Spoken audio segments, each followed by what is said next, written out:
Alrighty, guys, what is going on? Sorry for the delay there. Job is in the building. He's still outside, still working right now. And I just didn't want to start the show with him blazing, him blaring his whatever he was working on at the time right outside this door. Like, it gets crazy loud, and it's very possible that he'll still have to come over this way and do this little area. Today is a very big gay. Yes, it is, D Fierce. It is a very big gay. And who would know better than you, D Fierce? Who would know better than you? But yeah, so no, today is actually not that big of a day. Today is September 19th. And yesterday we did have the release of Transference. We had the release of Blind. We had the Honor and Duty open beta that is going on PlayStation VR. And I've tried all of these things. So I've tried the Honor and Duty open beta.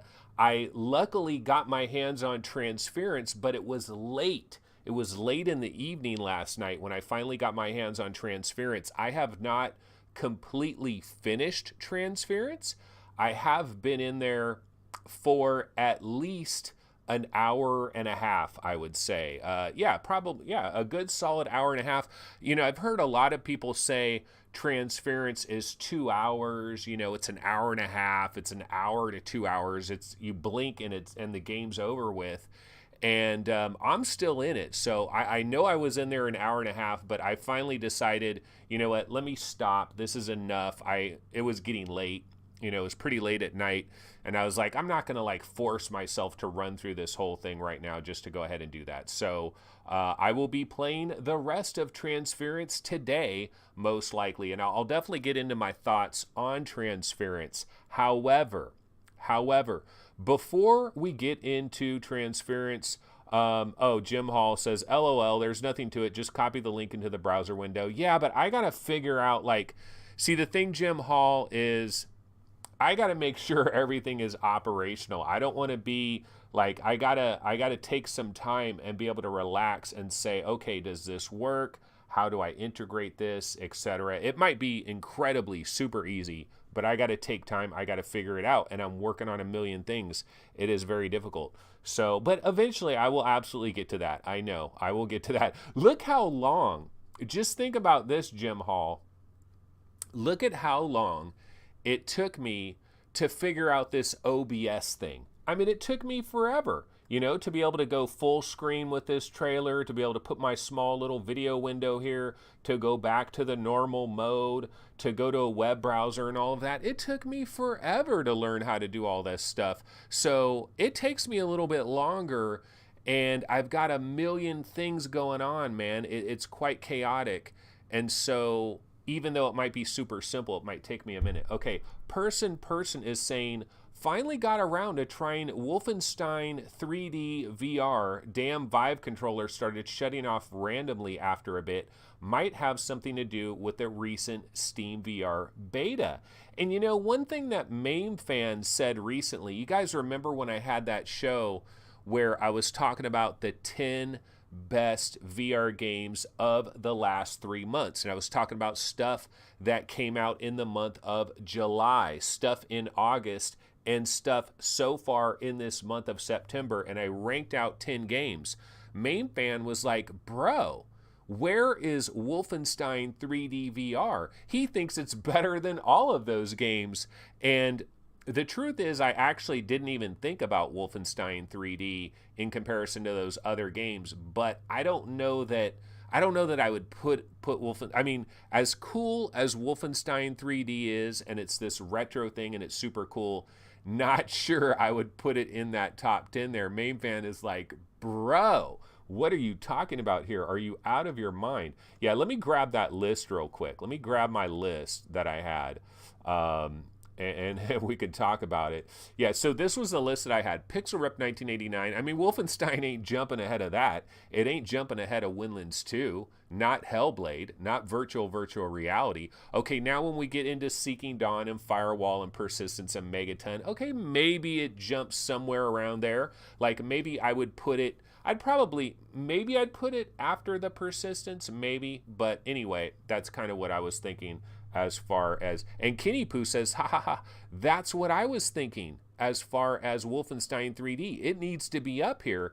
And, maybe it does. Maybe it needs to be at number 8 or number 9 or something. Maybe Electronauts gets bumped off of the list, but it would be pretty far down the list for me. These were the 10 best VR games in the recent last couple of months there. So that is that. But let's go back. I do have a comment that was made on the show on one of the recent episodes, and I wanted to address this comment because I think it's kind of interesting. Pinnacle Rising left a comment. Now, this is 15 hours ago, so I believe, yesterday he left this comment. Pinnacle Rising says, Anthony, I don't think you've played enough of Blind. I have heard that it gets ridiculously hard and frustrating to the point where it is unplayable. And then another thing that I heard is somebody was talking about, is it Mike from Virtual Reality Oasis? He reviewed Blind and basically said that it's a dud, like skip it, like Blind is not good. Okay, so here's what I'll say about Blind. While I talk about Blind, let me go ahead and grab a trailer for Blind. Might as well have a trailer playing in the background while I talk about this. So here's the thing about Blind. So I've played Blind up until a certain point, and at that certain point, I got stuck. Let me turn down this volume. Okay. So I've played Blind for, I don't know, it seems like maybe a couple of hours. I don't know. I'm pretty early into the game, and I got to this one area where I'm stuck. And so this could be minor spoilers here just to explain where I am in this game. Okay, so where I am, for anybody that might actually be playing Blind yourself, then you might realize where I am in this game. Where I am is I got to this room, like a library room, where there are these recordings. That room right there, actually, that's the room that I got to. If you're seeing this video right here, I think this is the room that I got to, where there's these little tape recorders, these little mini recorders that are left around, and there's about 4 different little tape recorders that have you hit the play button, and it's quotes from your dad, like your dad's talking about this, your dad's talking about that. And so that's the room that I'm in. And then there's also a bathroom. So there's this bathroom, and there's this library, and there's these 4 tape recorders, and I'm stuck. I'm stuck on this puzzle. I don't know what to do. I've looked all around. I've explored every nook and cranny, and I'm not sure what to do in regards to the puzzle that I'm stuck in Blind. And it's almost to the point where I'm going to have to go and look at somebody's walkthrough and try to figure it out, because I had these 4 recorders, and what I figured was you got to play these 4 recorders in the right order of when the recording transpired. And so it's kind of this puzzle that you have to figure out. And I guess I just haven't done it right. And so that's where I'm stuck in Blind. And apologies, because Job is getting really close to this back door over here, a slight increase in background noise. But I'm stuck. I'm stuck at this part in Blind. But what I do want to say is everything that I've played up until this point, I've enjoyed it. And for $20, see, I would buy Blind for $20. That's what I would buy Blind for. For $19.99, I still feel like it's a real quality title. Now, what I'm hearing from some other people, though, is that the game just gets ridiculously hard. Like, the puzzles just get ridiculously hard. And maybe I've just barely gotten to that point where these puzzles get ridiculously hard. But I'm enjoying Blind. I'm enjoying Blind just as much as I was enjoying Torn. Maybe even more, like Blind and Torn. Like, if somebody said, here's Blind, here's Torn, which one of these do you want? It's a hard decision. I put Blind right there with Torn, and, they both were $20, I believe, upon release. And I think they're both high quality games for $20, but then they're kind of on launch discounts. And so now I believe they're both $25. And so when you go to $25, you're asking for a little bit more, Would I put that money on Windlands 2? Hell yes. Hell yes. Windlands 2 is the game, in my opinion. In fact, MameFan sent me an email recently. He said that he has finished Windlands 2 and that it basically took him 6 hours to get through Windlands 2. So that's a pretty good length of time. You know, that's a pretty good chunky amount of time. And then you also have, of course, the multiplayer as well. So not too bad. Now, everybody in chat right now is talking all about Pimax, HMDs, how much they're priced at. Chris Cox is saying new tech always is, though. Look at the iPhone X, or even when 4K TVs first came out. Dr. Freeman says we can't hear Job at all, to be honest, which is great. Awesome. I'm glad you guys can't hear Job. Person says, regarding the RTX cards, all I want to know is if I can super sample every single VR game at 2.0 or higher with virtually no reprojection or dropped frames. And I guess person is saying, look, if you can promise me that, then I will go ahead and withdraw the $1,350 that I need to withdraw to go ahead and grab one of these brand new 2080 Ti's. Crunchy says, if you look at all the prior graphics card launches, they weren't marked up this high compared to the prior generation. And Factory Life says 1080 Ti hasn't come down in price. It's 2 years old. Jim Hall says, not compared to a Titan 5, cheaper and better performance. Crunchy, you're paying for all that RTX research and development. So basically what we're talking about here is the incredibly expensive prices of these brand new graphics cards. And are they juicing the early adopters? Yes, they're juicing you. They are juicing you at a very high degree. And, people are going to pay the money, and they're going to sell enough to the early adopters, and then the prices are going to come down a little bit. This is just the way things works. See, the reality that we got to understand here, and this goes back to like those iPhones, like the recent iPhones that came out. There's a certain iPhone that's like $1,500 for a frickin' phone that you carry around. Like, I would be so scared to set that phone down anywhere and forget it and leave it somewhere, because it's basically a frickin' laptop. I mean, if you're paying $1,500 for a phone, you're paying for a laptop. But the thing we got to remember here, folks, is there are a lot of people that are balling at a high level, and they got the money to burn, baby. They got the money to burn. There's a lot of affluent people that are out there, and they will spend the $1,500 on the iPhone X. They will spend the $1,350 on the 2080 Ti.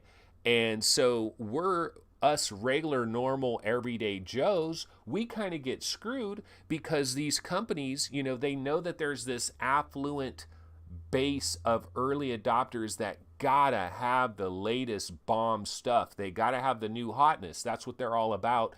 And they want to juice those people. They want to get all that money. They want to juice these early adopters, these affluent people. And then after they've juiced all of those guys, then maybe 4 or 5 months later, then they drop the price a little bit. And then the regular Joes can start thinking about it. Chris Cox says some people don't have the money. They just have, or some people have the money, but they have different priorities. I believe that's what he's trying to say. And Crunchy says, yeah, the new iPhones and the Apple Watches are expensive as hell. But isn't it cool that that new Apple Watch can do like a freaking electrocardiogram? So you don't need to go to the doctor anymore if you want to find out how fast your heart is ticking or all of those kinds of things. And person says, cough, Vive Pro, cough. Exactly. That's exactly what we're looking at. These companies, they've done the research. They know the demographics. There's a lot of people that are balling out of control. They got money to burn, and they want to take that money to burn. They want to utilize that money to burn. Okay, so what else can we talk about today?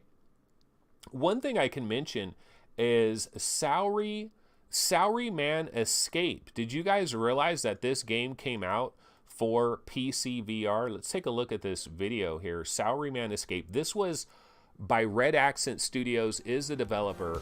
This was on PlayStation VR as like an exclusive on PlayStation VR, and now it is on September 18th. It just came out, so this is available for Vive players, Oculus Rift players, this is now available. It is $9.34. Normal price is $11, but it has a special promotion until September 25th, until next Tuesday. This game is now available. Another game, another September release. Kind of looks a little bit like Jenga or something, but it's definitely, it's kind of lemmings. It's a puzzle game. I don't know. These games kind of piss me off after a while. Is kind of my take on the Salaryman Escape. Like, when this came out to PlayStation VR, I was not very hyped on it. And now that it's on PC VR, I'm not very hyped on it either. But for those of you, yeah, a combination of Jenga and the Framed game, or that Catherine game, or something kind of like that. It is Salaryman Escape. It is now available on Steam. It is available on the Oculus Store, maybe on Viveport, not sure. But that is available now. So for those of you that weren't aware of that, that is out there. Here is the Steam page right here. We can see that the normal price for this is $11, $10.99, but 15% off here. It is down to $9.34. And it says, tired of work? Feeling trapped at your position with no hope of promotion? Vent out your deepest frustrations. Hey, are you frustrated that you can't afford that 2080 Ti? That you can't afford that Pimax 5K Plus headset? Well, vent out your deepest frustrations with Salaryman Escape, a satirical and edgy physics puzzle featuring both regular and optional VR modes. So yeah, this does have a flat version as well. This is Salaryman Escape. One user review. Oh man, that has gotta hurt. I feel for some of these companies, man. They come out, Salaryman Escape, Red Accent Games and Oasis Games. I'm telling you guys, timing is everything for a lot of these games, and I feel like it's a bad time. It is a bad time to release a brand new VR game. Where were you guys in August? Where were you guys in July when we had a lot of weeks where there wasn't nothing going on? There wasn't anything major going on, and we were desperate for new games. But now we are just getting bombarded left and right. It's like all these games were in development. They were stacking up. Maybe some of these games were supposed to be out in first quarter 2018, second quarter 2018. They got delayed. They got pushed back. They had some problems. And we've just got all these floodgates that are opening, all these games that are coming in September. It's really kind of overwhelming. I didn't even have this as one of my September games to think about, but here it is, September 8th, Salaryman Escape. It is available as well. Chris Cox says, if you like puzzle games, you'll enjoy it. It has over 70 levels. I do like puzzle games to a degree. I like them to a degree, but see, I like puzzle games when they make me feel really smart and I'm getting through the puzzle games and things are going nice and well. And then when it starts to get really hard and it starts to make me feel like an idiot, that's where I start to dislike puzzle games. Crunchy says $10 seems a little too much still. I don't know. I think $10 is not bad for this game. I mean, this, how low can you go? How low can you go? Because we go back to this idea, for example, the game like People Cubed, these indie games.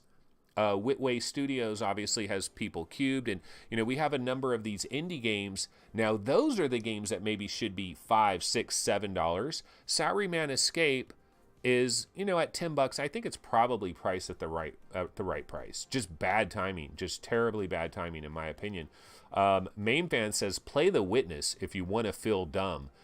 Speaking of The Witness, that never came to VR, right? And it seemed like such a perfect type of game for VR. And Paradise Decay says, Anthony, we're getting VR modes for Slime Rancher. I did hear about that.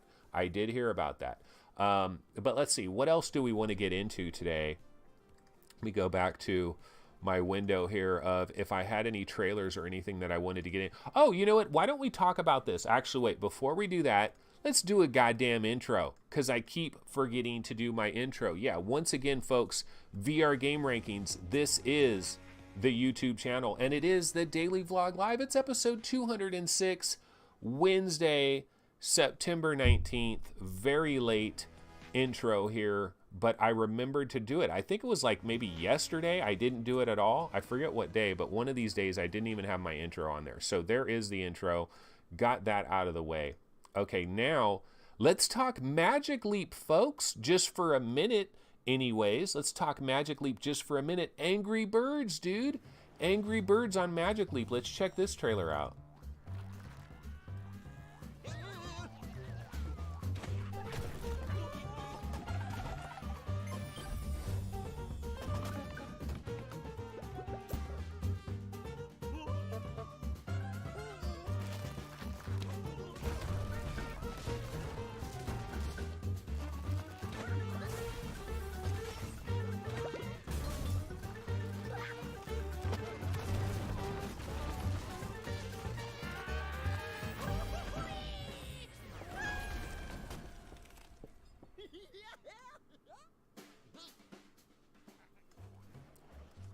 Yes, so that is Angry Birds, which is coming to Magic Leap 1. And, you know, looking at this, watching this trailer, this looks like the first, like, nice production value thing that we've seen from Magic Leap from a standpoint of this is a nice commercial, you know? I mean, it's well done. This is a nice trailer. It looks really good. The headset looks pretty good on this chick here. I mean, it's a lot better than HoloLens, I think. Magic Leap made the right decision, I believe, by breaking up and by having that little technology puck that you put on your belt and then having the headset on your head. I think it's the right decision because I think Magic Leap does look pretty cool. Crunchy says, yeah, I think this looks better than any other Magic Leap video so far. I really do. I mean, it's good production value, good design. Now, the question is it really going to look quite as good as it looks in this video? And then also, how much of this is not going to maybe fit in the field of view? Obviously, it depends on how far you're standing away from it. She's pretty far back from these tables and from these areas where she is playing this. So it probably would fit in that entire field of view. And Crunchy said it would be darker if anything. So he's saying like basically maybe it's not quite as bright as this if you're playing it in real life. But you know, I got to imagine here that Magic Leap basically kicked out a bunch of money to Rovio because Rovio is not putting this on the Magic Leap 1 for a tiny, like how many people on planet Earth own a Magic Leap 1 headset? Very few. Noah happens to be one of them. Noah in our chat happens to own a Magic Leap headset, and how batshit insane is that? So Noah, you're going to be able to play this Angry Birds first-person slingshot. Now, do we get any kind of a breakdown? All I did was I saw the headline. I grabbed this video. I do not know when this is going to be available, but it does look pretty sweet. It does look pretty cool. Crunchy says Noah's probably playing this right now. Noah, you didn't happen to get a sample of this, like you didn't happen to try this at the Magic Leap offices or anything like that. But yeah, does look pretty good. I mean, it's nice. John Edwards is checking in. That's what I'm thinking. Magic Leap 1 is priced like a dev kit, a game for developers on dev kits. No, what it is Magic Leap has a war chest of a lot of money. And my guesstimation here is they went to Rovio and they said, look, we want an Angry Birds game running on Magic Leap, really dialed in, really done well. And they have to put these experiences together.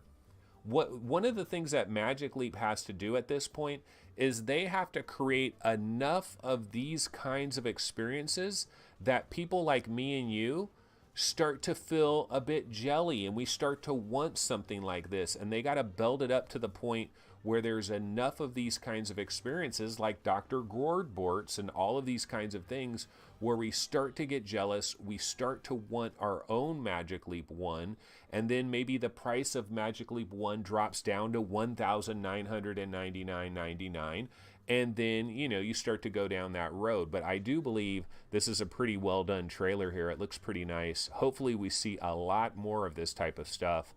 And especially like Dr. Gordborts, I'm really super jazzed. Noah, did you might not be able to answer this question, Noah, But did you get a chance to demo Dr. Groardbort's? I guess maybe you just can't answer that. You could just say, I am not allowed to comment on that, or no comment or whatever. But I'm curious if Noah got to try Dr. Groardbort's and how close that looks to like the real version of it. Person says, I'm not a fan of the belt solution. Having gone from the belt solution to the 3D printed head mount for TP-Cast battery, I gotta say the head mounted battery is a lot more convenient. Yeah, I mean, it depends, but I mean, it's a much smaller little device. By taking all those electronics and putting it on your belt, I think it's a better idea than HoloLens at this point in time. So yeah, that is a new trailer that we've seen for, oops, my bad there, didn't mean to do that. That is a new trailer that we saw for Angry Birds Slingshot, which is coming to Magic Leap 1. Now, speaking of Magic Leap, since we're on the Magic Leap kick, let me go into this other video. Now, I don't know too much about this.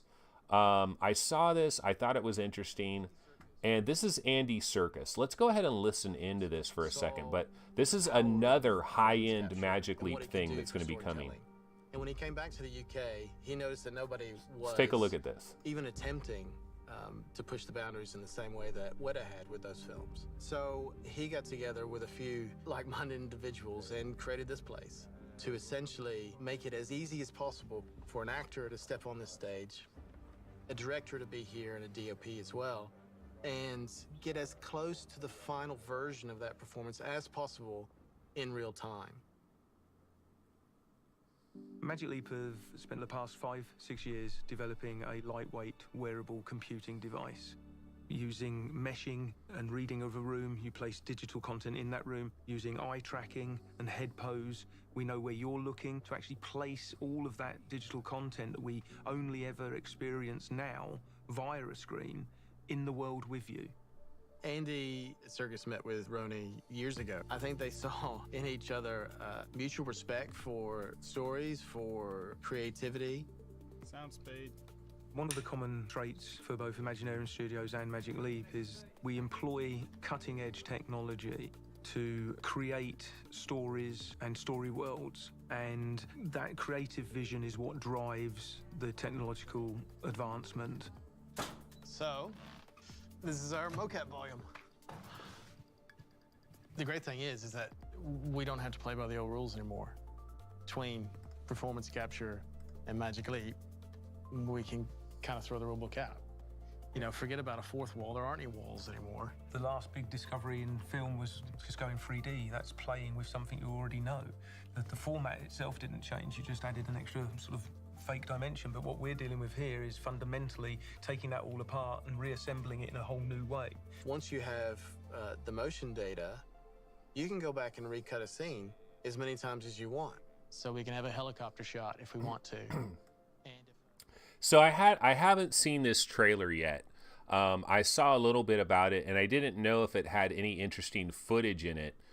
Dr. Freeman says, Magic Leap just frustrates me at this point. I'm not in... Okay, this is what I was wondering. Like, were we going to get some footage of what this Andy Serkis thing might look like? Moments that this is what I wanted to see. Let's check this out. You have a digital character in the room with you, and that character looks you in the eye, and as you move, they follow you. Right now, there's a new language, a new vernacular being developed for how you actually tell stories on a Magic Leap device. Somewhere down the line, by giving this technology to creators, things are going to come back that are going to inspire, and somebody might come completely out of left field with a thing that you're like, we didn't even know that was possible. Well, there's no question that we're seeing a revolution in what technology can do for telling stories. Collaborations like we're doing on this very stage are going to be defining and implementing how that change takes place in reality, which is, like I say, what's so exciting about it all. Yeah, it's very cool.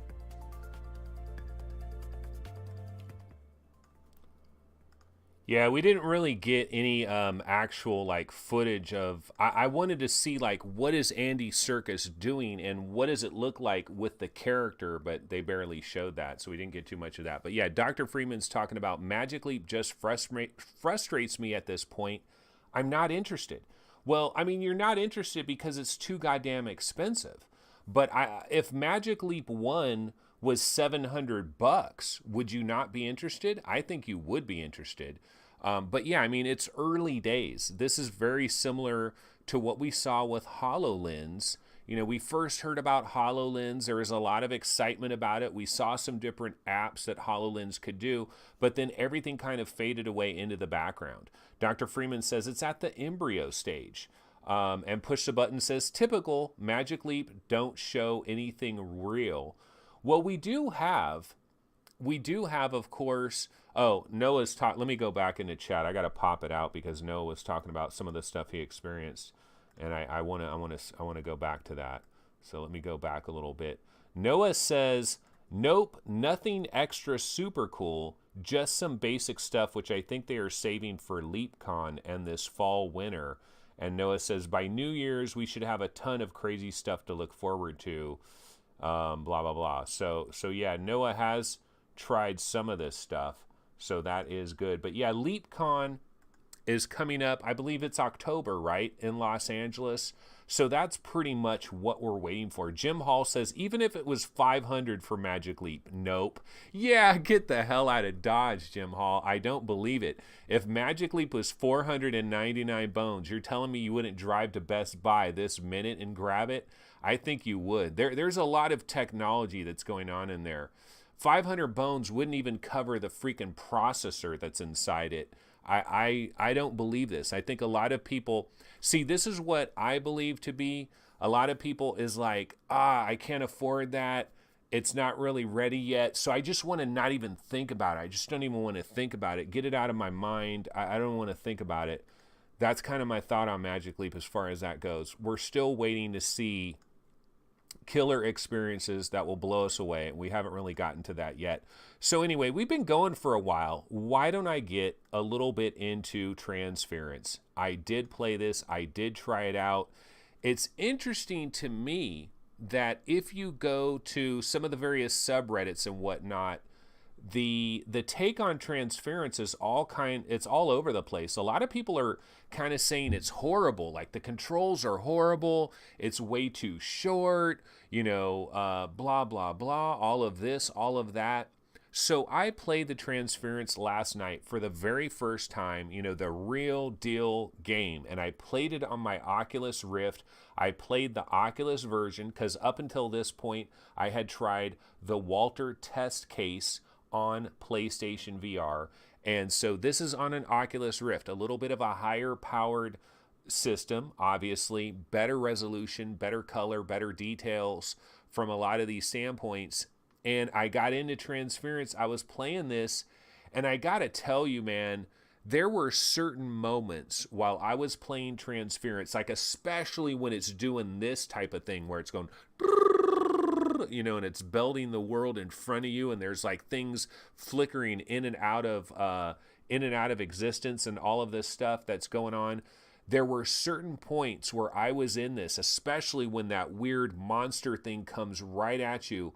It's terrifying. This game can be absolutely terrifying at certain points. It's the audio, it's the overall experience.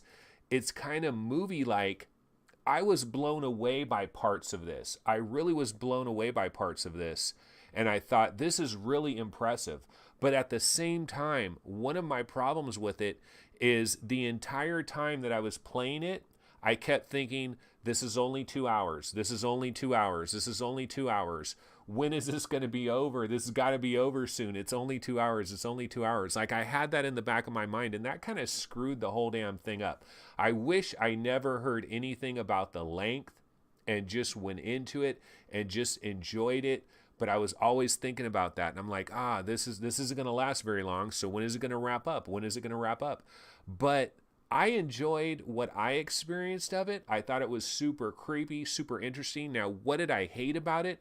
I hate the movement. The movement, you're like so painfully slow, like just walking around.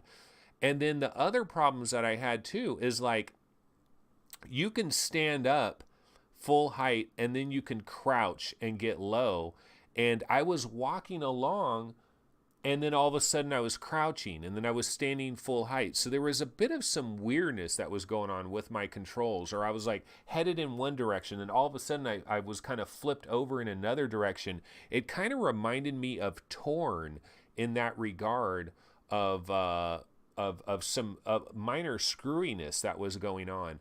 But visually, audio wise, in certain ways, there was like a 5-minute period that I was playing this, and I actually thought to myself, this is the best VR game I've ever played. Like, I literally thought that for like a 5-minute period of this experience. This part right here, that very beginning, when that kid runs to the door and then this weird ass polygonal monster comes right at you, when you're experiencing this in the flesh, when you're there and it's happening right in front of you, and the sound is so good and the visuals are so good, I was like, okay, here we are. This is some real shit. Like, this is some triple A VR gaming. Like, this is a glimpse of some next gen VR gaming. This is where VR should have been 3 years ago. This is what we've been waiting for. But I got to be honest and say that I only felt that way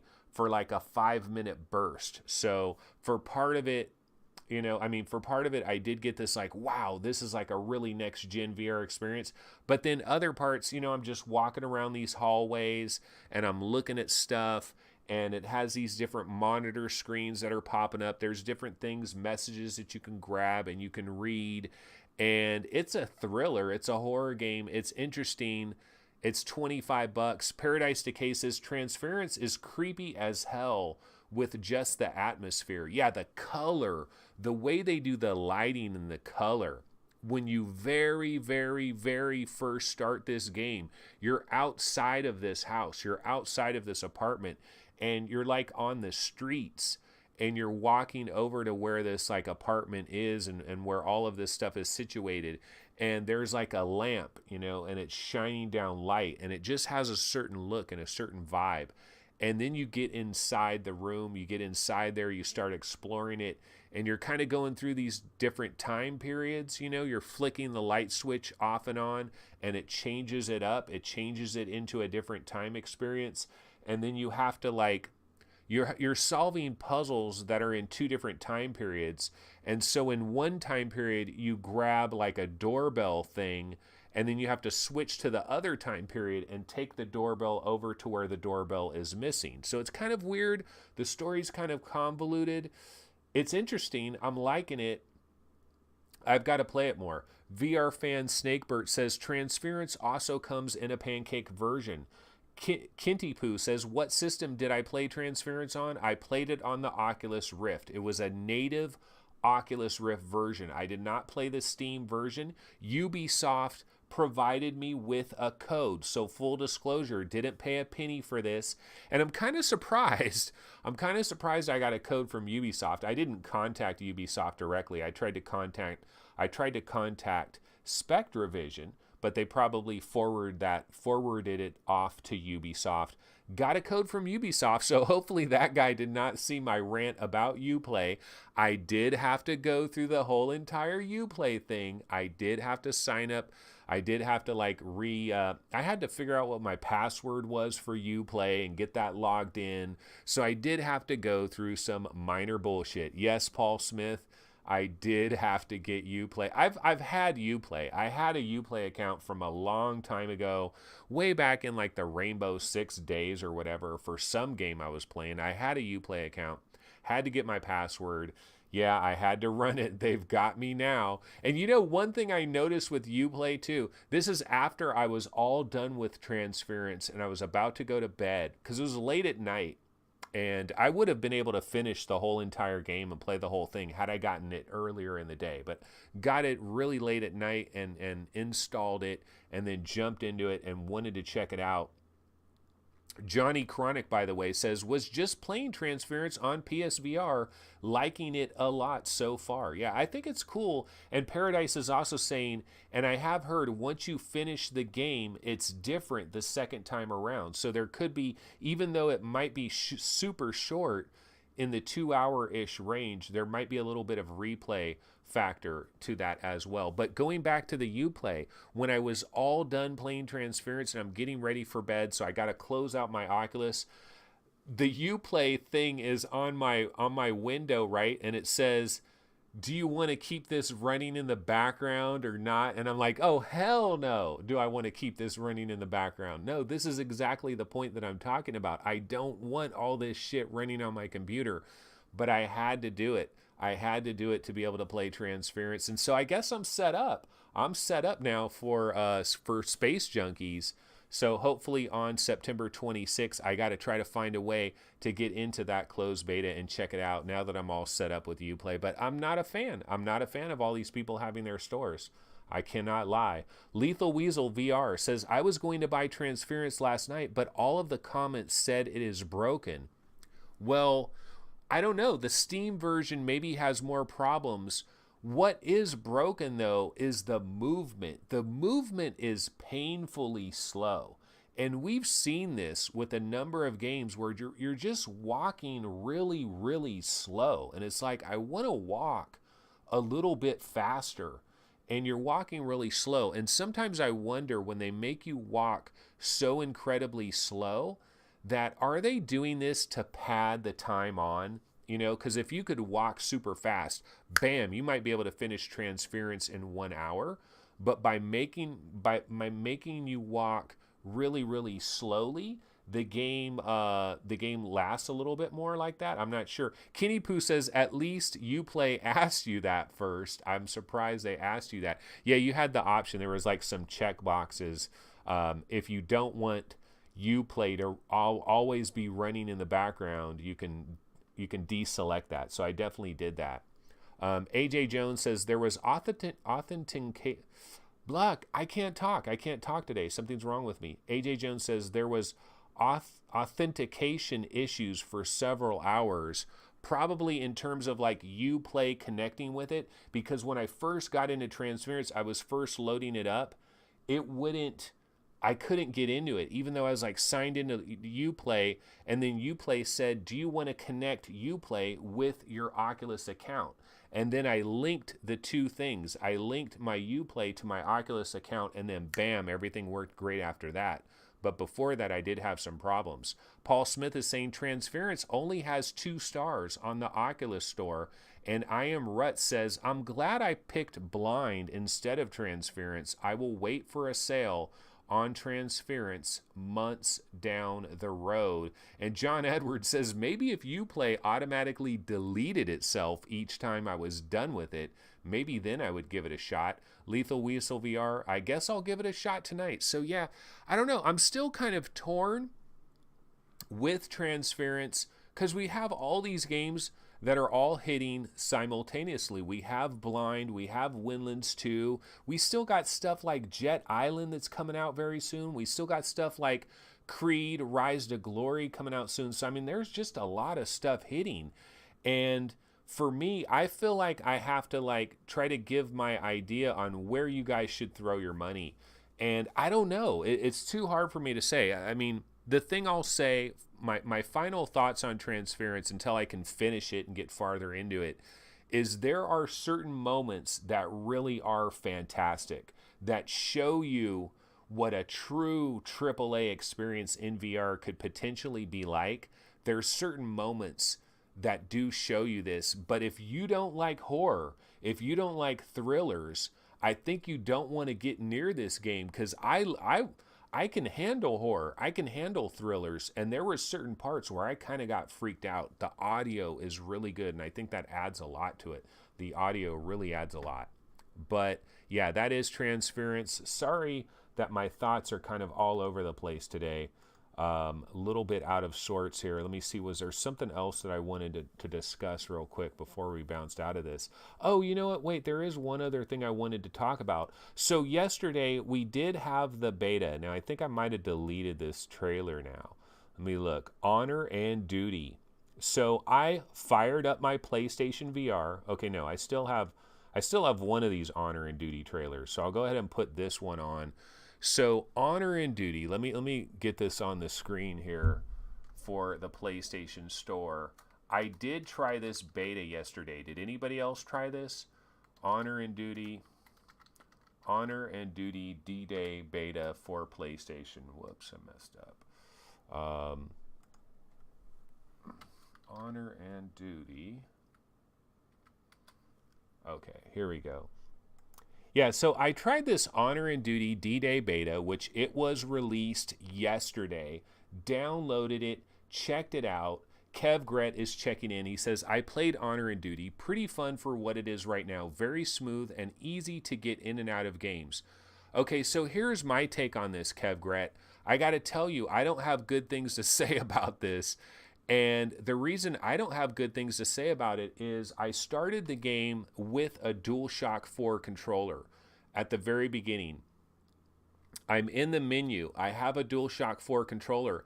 Then I decided, let me get my Move. Let me see if the Move works with this. And then so I turned on my Move and the Move appeared. And then I was like, oh, okay, this works with moves. So then I turn off my DualShock 4 controller. I turn on both of my moves. Now I have both of my moves. So I have hand presence, right? So then I get into like a training mode. I'm in like some kind of basic training mode of this game where you're just kind of walking around.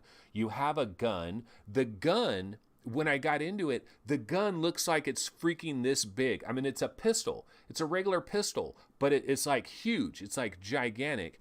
I'm walking along and I can't figure out the locomotion of this game. Kev Gret, I must not know what the hell I'm doing because I could not figure out how to walk forward, backwards, left, and right. The controls are so incredibly convoluted, or I just don't know what the hell I'm doing because I'm trying to walk and it's walking like it's like I'm controlling a tank. I'm not controlling a human being. Like I press one of those little buttons and I'm walking forward, but I'm just walking forward that way. And I can't, like I'm trying to say, no, I want to go this way. And then it starts making me go like that. And then I start going like that. So it's like the controls, like, why isn't it just regular freaking controls? Skyrim has showed us how to use controls with the moves. I couldn't figure this thing out, man. I had some real trouble. Then I got into a Jeep. Okay, so you hit square. I got into a Jeep. I'm driving a Jeep again. I cannot figure out how to freaking drive this game. I mean, I can't figure out how to drive the Jeeps. I'm going all over the place. I can't figure out how to control. Okay, so Kinty Poo says you've got to restart it with just the move controllers on. Bed for You 2 and GameCat says use the aim controller. Okay, so maybe it was just a cluster F from the standpoint that I started the game with the DualShock 4. While I'm in the menu, I switched to the move controllers, and maybe that just screwed the whole thing up. Okay, so Kev Gret says aim controller is what I used, no issues. And Bed for You 2 and GameCat says it's all about the aim controller. Okay, so here's what I will do. I will reserve my judgment, and I will try this again now with the aim controller. And I'll start it up with... No, I do have the aim controller. It's sitting right over there. My aim controller is not going anywhere. I'm not selling my aim controller. And I'm not even selling Firewall 0 Hour either. I still screw around with that on occasion. So I will play it with my aim controller. I'll give it another opportunity. Now, I don't have PlayStation Plus again, so that is a major problem. But I did get into training. I could kind of walk around. Graphics are simple as hell. I mean, you want to talk about simplistic graphics. It is about as simplistic as it gets. But I'll give it another shot. I just want to try to walk around in there, see how it works, get a feel for it. I don't know if I can get into the mode where I'm shooting bots before it tells me I need PlayStation Plus. You don't have PlayStation Plus. What the hell are you doing? You cannot play this game. But maybe I can get into the bots thing. I don't know. I'll have to see. So I will give that a try. I definitely will give that a try. Kev Gret says, the problem I have is you run out of ammo too quick and the overlay gets in your face when you turn. Yeah, the other problem too is if you go into the menu for this game, there are a million different little settings that you can change. Like you can make the camera connect to your head or connect to your hands. And I was screwing around with all these different things. You can change how fast you walk and all. It's so many different options. And then trying to select it with my Move controllers, it was just an exercise in frustration. But I will go ahead and try it. I will go ahead and try it with the aim controller. Kevgret says there was a bug. There is no PS Plus requirement. It should be fixed soon. But you're playing online. Wouldn't it require PS Plus? I would imagine it would require it. But anyway, I'll try to get in there and I'll try to screw around with it later today. I definitely will give that another shot with the aim controller, and hopefully that will work out a lot better. All right, guys, this was kind of a shit show. That happens on occasion, but you know what? I'm here every day. I bang these things out every day. It's not always going to be sunshine and rainbows and unicorns. It's not always going to be like that. Sometimes it's going to be rather craptacular, and that's kind of what we dealt with today. But you know what? Definitely go ahead, bounce over to the website when you get an opportunity. Certainly subscribe to the channel, like the videos, all these kinds of things. But before I bounce out, Paradise has some last minute talk here. He says, Anthony, have you heard the rumors that PSVR 2 will be wireless? Patent plans are doing the rounds apparently. Well, you know, Sony would be smart to try to make it wireless because it's pretty obvious that Xbox is not going to bring VR, or Microsoft is not going to bring VR to the Xbox unless it is wireless. So maybe Sony wants to kind of, meet that up and add that on. And then Bullet Ape says, did you try the baseball game on Steam? No, didn't hear about a baseball game. That's interesting. Is it very generic and very indie and very craptacular, or is it halfway decent, Bullet Ape? I'll have to look into that. And Push the Button says bye-bye. Yeah, so we will see you guys tomorrow on Thursday, 11 a.m. Pacific time. I will see you guys then. Take it easy. Later.